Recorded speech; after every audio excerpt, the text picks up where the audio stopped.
Praise the Lord. கர்த்தருக்கு ஸ்தோத்திரம். இன்றைய வசனம்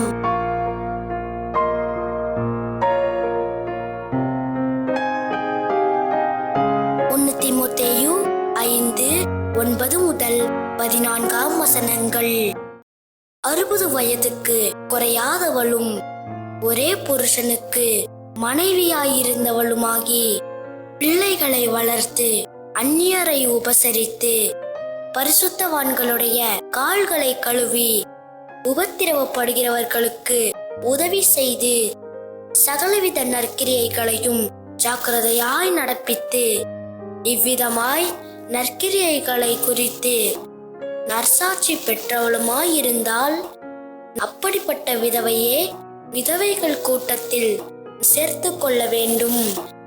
இளவயதுள்ள விதவைகளை அதிலே சேர்த்து கொள்ளாதே.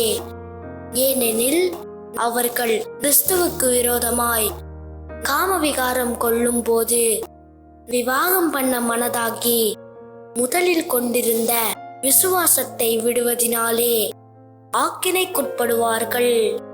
அதுவுமல்லாமல் அவர்கள் சோம்பலுள்ளவர்களாய் வீடு வீடாய் திரிய பழகுவார்கள். சோம்பலுள்ளவர்களாய் மாத்திரமல்ல, அலப்புகிறவர்களாயும் வீணழுவற்காரிகளாயும் தகாத காரியங்களை பேசுகிறவர்களாயும் இருப்பார்கள். ஆகையால் இளவயதுள்ள விதவைகள் விவாகம் பண்ணவும் பிள்ளைகளை பெறவும் வீட்டை நடத்தவும் விரோதியானவன் நிந்திக்கிறதற்கு இடமுண்டாகாமல் இருக்கவும் வேண்டுமென்றிருக்கிறேன்.